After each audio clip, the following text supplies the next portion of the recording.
Welcome to Ottawa and the CFL Report. It has been a busy week around the league, particularly in Winnipeg. So when we won 7 games, does that mean I'm supposed to get all the credit for all 7 wins? No, I'm not. The good will go with the good, and everybody suffers in the bad, and that's the way it is. But obviously they've got to do what they want to do, and it's filtering down on me. And I've been outright released now. I don't know if you guys know that. I'm not here anymore. So this is my last stint in the building, and which is almost like a new lease on life, because now it enables me to be a free agent and go put my talents to use where somebody can appreciate them and where I can truly be used.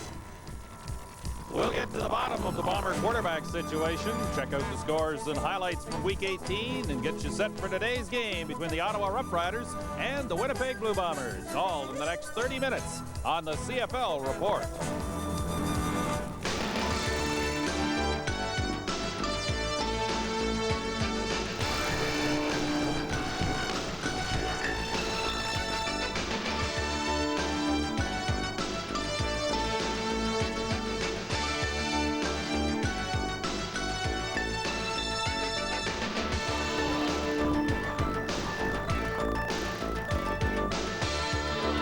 Overcast, but so far no precipitation. The temperature is about 5 degrees Celsius, and there is a slight breeze blowing around Lansdowne Park today.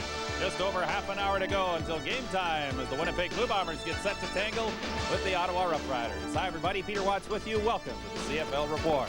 The Sean Salisbury story dominated the sports news in Winnipeg this week and around the league. Here's a guy who's played 17 games with the Bombers, took them to a Grey Cup last November on this very field. And yet on Thursday, he was released after the team had lost 6 in a row, and Salisbury had but 3 touchdowns and 11 interceptions to show for his efforts. Still not the way a career should end. We hope Sean Salisbury can find a job in the NFL if that's where he wants to be, and can do as well as he showed he could do in Winnipeg before things kind of went into the dumper here in the last 2 months or so.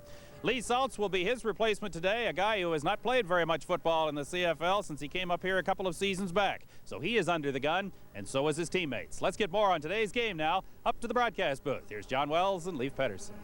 Okay, Peter, the Winnipeg Blue Bombers start this day with 2 quarterbacks with very, very limited Canadian Football League experience. Well, you know, I really agree that a change had to be made, John, and Sean Salisbury wasn't getting the job done. I understand that part, but a guy that's taking you to the Grey Cup, I don't know how you can just outright release him. I know they had to shake up the club, but very unfortunate for everybody.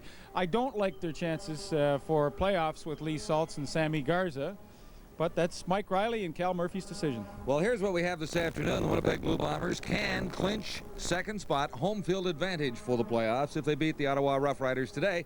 But quite frankly, I'm not sure I like their chances. Well, you know, like Ottawa played well last week. The defense played well, and the second week in a row that defense will be intact for the Ottawa Rough Riders, something they haven't had all year. And I like Ottawa's chances today. It seems like nobody in the East wants to take hold of that second place. Same thing in the West with Calgary not being able to do it last night. So a lot of undecided things on the last Sunday in the regular season. All right, let's go down to Peter Watts once more.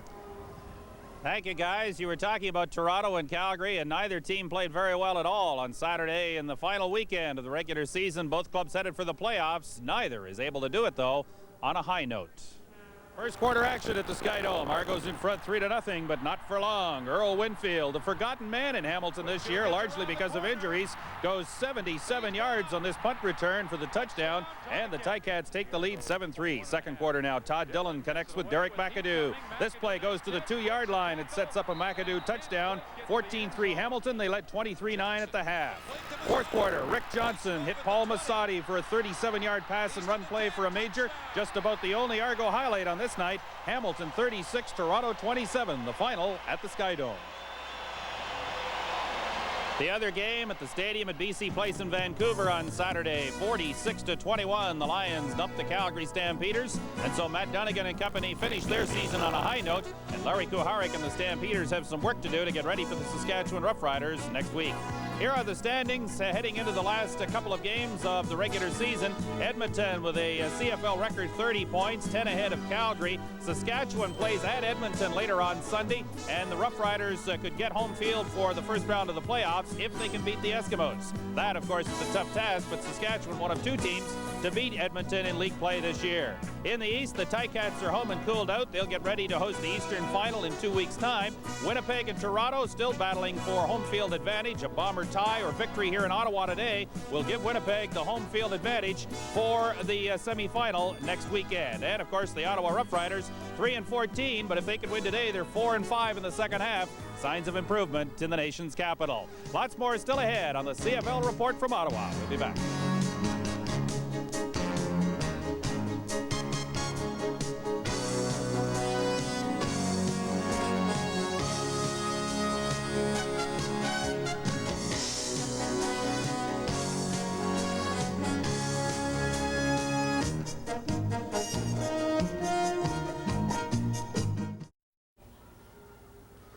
The crowd rolling along Bank Street on its way into Lansdowne Park in Ottawa. 29 minutes till kickoff. The Rough Riders and the Blue Bombers on the final weekend of the regular season. Welcome back to the CFL Report.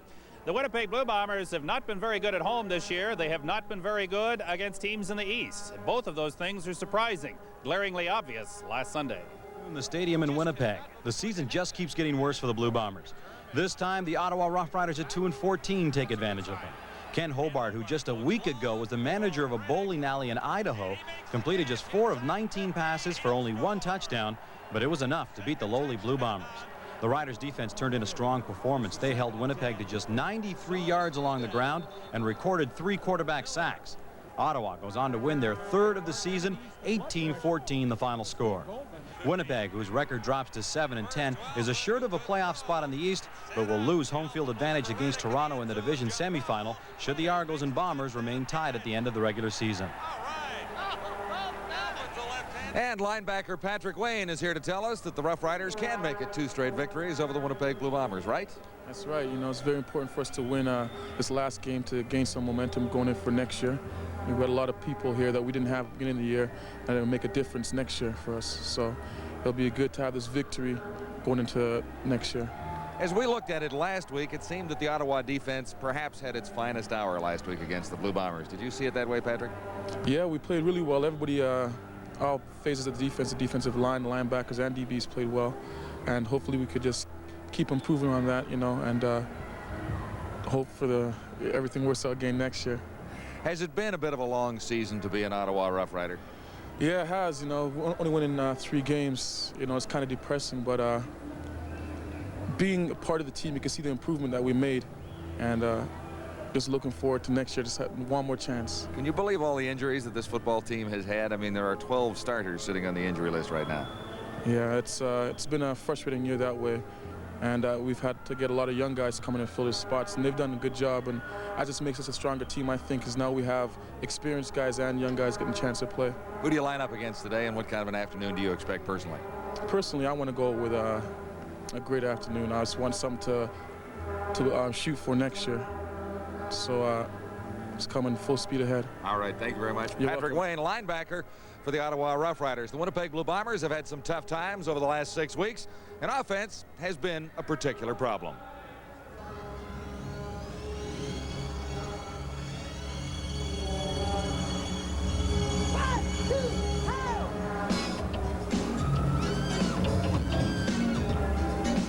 Now, everybody knows Michael Jackson's bad, but he can't hold a candle to the Winnipeg Blue Bombers offense this season.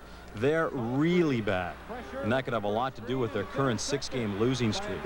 Week 12 against Hamilton, Sean Salisbury sacked twice, only 37 yards on the ground, a 20-19 loss to the Tiger Cats. Week 13, Bombers and the Argos, 3 more sacks, 3 more interceptions, just over 100 yards in net offense, and you guessed it, another loss. Week 14, this one's really ugly. 3 interceptions, just 170 yards in net offense. Final score, Edmonton 45, Winnipeg 7. Week 15 and 16 weren't much better for those of you keeping score. 7 sacks plus 5 interceptions equals 2 more losses. The Bombers dropped to 7-9. Last week, they hit an all-time low. The Winnipeg offense made Ottawa look like world beaters. The Riders padded their stats with 4 sacks and an interception. Exit Sean Salisbury, enter Lee Saltz. Not exactly a household name, but he'll be the starting quarterback for the remainder of the season, however long that lasts. In the immortal words of Michael Jackson, they're bad. and it shows.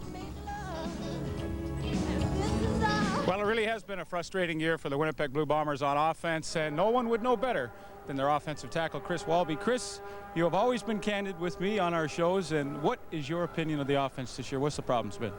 Well, we've had a number of problems. I think breakdowns, personnel, just inconsistency would be the key word. You know, we haven't put anything together. We had a 4-game stretch where things went well, and we were the toast of the league. Besides Edmonton, we were doing very well. And everything just seemed to come apart at the seams after that. And then we've been fighting or trying a little bit too hard to put it back and get it on track. And as a result, we've been losing some games we shouldn't have and not playing as well as we should have. Sean Salisbury was released this week. Let's talk about him just for a second. I understand that the players weren't too happy with Sean. Is that true?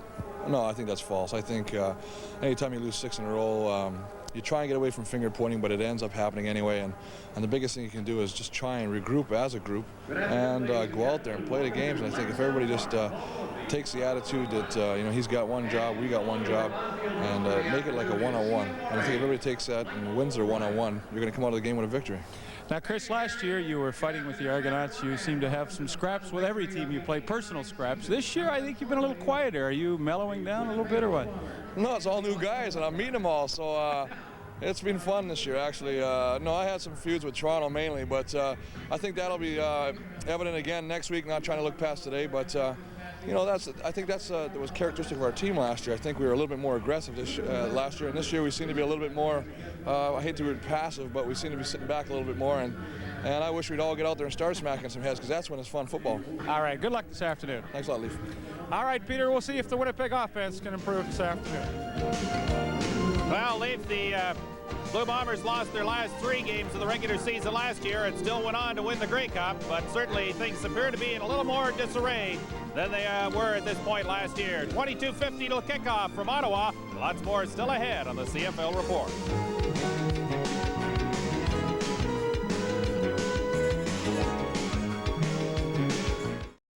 Welcoming, brought to you by Lots of youngsters at Lansdowne today, just over 21 minutes until kickoff as the Blue Bombers get set to tangle with the Ottawa Rough Riders.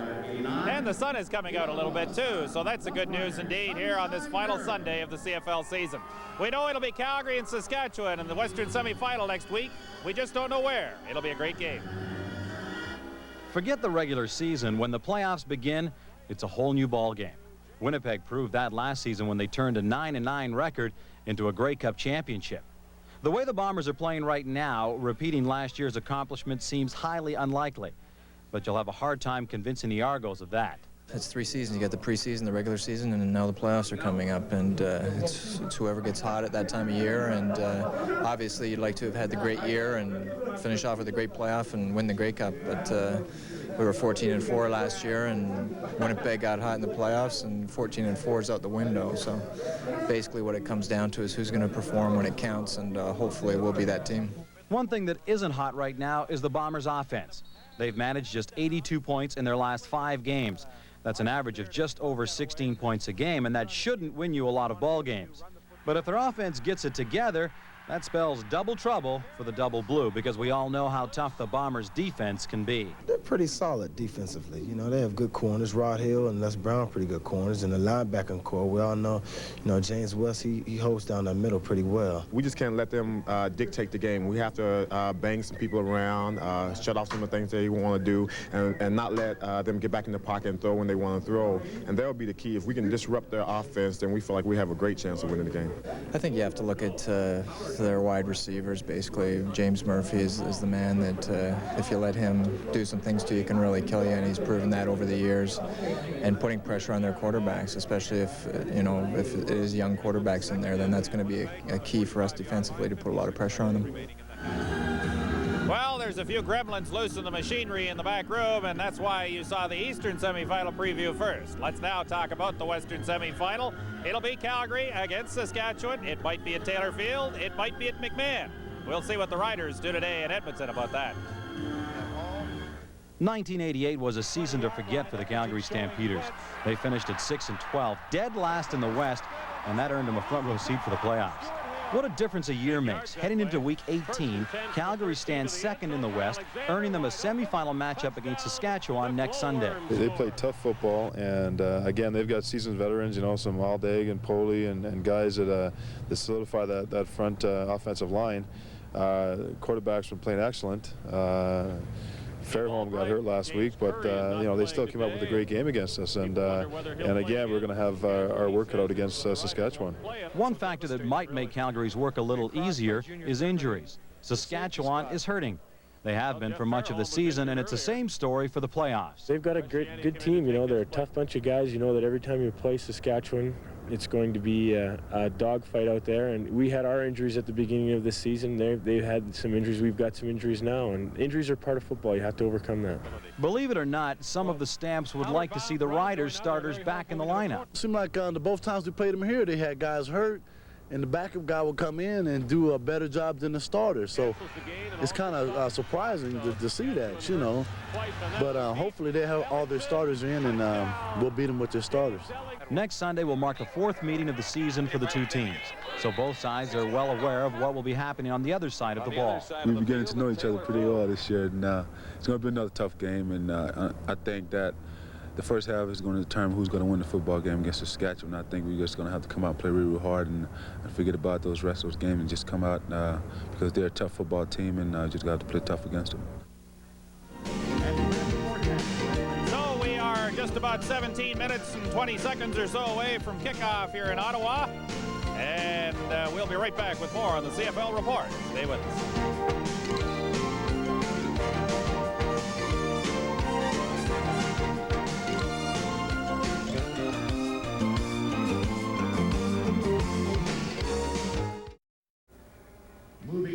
Looking south across the Bank Street Bridge as we pull back now to give you the wide shot of Lansdowne Park. A small crowd likely for today's game, with the Rough Riders finishing up their season against the Winnipeg Blue Bombers. Well, the other big story this week was the release of the final nominees for the CFL's Outstanding Individual Player Awards. There are some good names on the list, but as usual, there are always a few players who somehow never seem able to win a trophy. Let's look first of all at the Rookie Award. It'll be Stefan Jordan of Hamilton against Enos Jackson of the Eskimos. For Canadian, Rocky DiPietro and Jeff Fairholm, good choices both. So too the lineman, Rod Connup from the Eskimos represents the West. Miles Gorell of the Ticats, who's had a great year, will represent the East. Greg Battle from Winnipeg and Danny Bass of Edmonton are the nominees for Defensive Player of the Year. And Tony Champion, with his club record 15 touchdowns up against quarterback Tracy Ham, who's closing in on a CFL record of his own, will be the nominees for the Most Outstanding Player Award. A couple of guys that you don't see there. Darrell Wallace of BC and also Doug Landry, of course, of Calgary. And I think Leaf and John will have a couple of thoughts about those two people who somehow don't show up on the awards list this year. Now, Peter has taken all your thunder away from you. You wanted to get down on everybody who voted on these awards for not suggesting that Mr. Landry should be there. I think there should be an investigation. Danny Bass, no disrespect to him. He can't hear me anyhow because he's getting ready to play right now. But Danny's had a nice year. I mean, he's been on a defense that has had a great year. But the Tank has been the best defensive player in the Western Conference by far. And how they didn't vote for him and get him as the representative is beyond my comprehension. Now, see, I don't vote anymore. Oh, that's why you're bitter. The league won't let me vote, so I don't really care about it. But I think there should be an investigation. Well, it will be the Unshenley Awards this year for the very first time since about 1953 or something. Shenley has done an outstanding job for Canadian football, and we're going to miss their sponsorship. I really don't know the reason that Shenley is not around, but they will not be around this year. Well, the league, I think, wanted to take the awards into their own hands and have full control with it. I know that was an objective of Bill Baker this year as he was the president, but I think there's some interesting races. You know, I mean, you could look at Darrell Wallace and say he had a pretty good shot at the Rookie Award too, but Enos Jackson in Edmonton has just played super, and Rocky DiPietro, will he get the sentimental choice for setting the all-time receiving record? Well, we'll find out. All right, let's find out how Marty views the action this week. We're going for a final tally today, so let's bring in Marty Adler and see how he sees this final week in the CFL. Marty? Leaf, I was just checking out the numbers. All right, so your numbers are a little better than mine. I'm 18-23, and you are 21-20. But you've got to realize how difficult it is for me. You know, the legal bookmakers in Las Vegas try to set the line in such a way that you'll get an equal number of bets on either side. For example, if Edmonton and Toronto are playing, you want to get a $1,000 bet on Edmonton, and you want to get a $1,000 bet on Toronto. That's what they like to see. They don't want to make money one way or another, because when you lose, you have to pay the juice. That is 10%. And that's where the bookmakers make their money. If there's 1,000 here and 1,000 there, these losers have to pay 1,000 plus 10%, and that 10% goes to the legal bookmakers. That's why it's so difficult for me to set these lines, but you've got to admit, I've done a pretty good job with that record of 18-23. And of course, your record of 21-20 is simply blind luck. Blind luck. You're barely above 500, partner. You know what? You look around the country and all the people that pick NFL, CFL, and any sport against the spread. If they're 500, they've had a heck of a year. I'm one over 500, am I not? Yeah, 21-20. Now you got 2 games to pick. I know. I got it. This is going to be tough this weekend because I want to stay over 500. Marty cannot catch me. He's had a pretty good year. Yeah, not bad at all. Not bad. All right. Let's see how Marty sets it up for Saskatchewan-Edmonton, the final game between those 2 teams later today. Marty? Well, Leaf, this is the rubber game. Edmonton wins the first, Saskatchewan wins the second in almost a blowout, 48-35. So Edmonton will be looking for a little revenge from that last defeat. Now, last week, Edmonton had 521 yards of offense, only managed to get 25 points against British Columbia. I think they took BC just a little too lightly. They will not take Saskatchewan lightly this week. Saskatchewan, on the other hand, has got to save a little face in the CFL this year in the West, and they also have to establish themselves as a contender, like put the fear of God into Edmonton. No, that's not going to happen, will it? Edmonton, favored by 8, they will cover. 58 points is the over-under. Okay, Leifer, what do you think? You're going to agree. I know you are. How did you know that? I just know you are. Well, I'm going to John. Edmonton at home is always tough. They have a great record going for them. Defensively, they are so tough. And there's a couple of other things that Marty didn't touch on. The fact is that the Edmonton Eskimos will have 2 weeks off after this game, and I'm sure they really want to finish on a positive note and get 2 weeks off to rest up for the final. Tracy Ham only 15 yards away from tying that all-time rushing record for quarterbacks that Kenny Hobart set back in 1985. He will want to have a good game. So Saskatchewan, on the other hand, they have not played well the last few years in the big games. I mean, they have come a long way, but they have not played as well as they could in the big game. So I like Edmonton. I'll give the 8, and we'll see what happens. Now, Saskatchewan, a win today gets them home field for the semifinal with Calgary. I know it does, but nobody has been wanting the home field advantage this year. You look at Winnipeg, Toronto, Saskatchewan, and Calgary.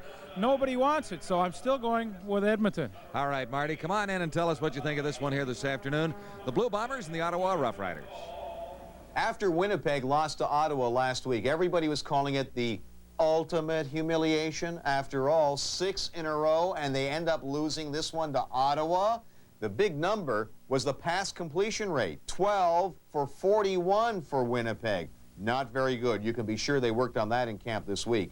But the most important thing for Winnipeg going into this game is that they have got to build the confidence level of the players as they head to the playoffs. And you can't build confidence better than playing a team like Ottawa. All right. We're going to make Winnipeg favored by 6 points. The over-under 52. Winnipeg to cover.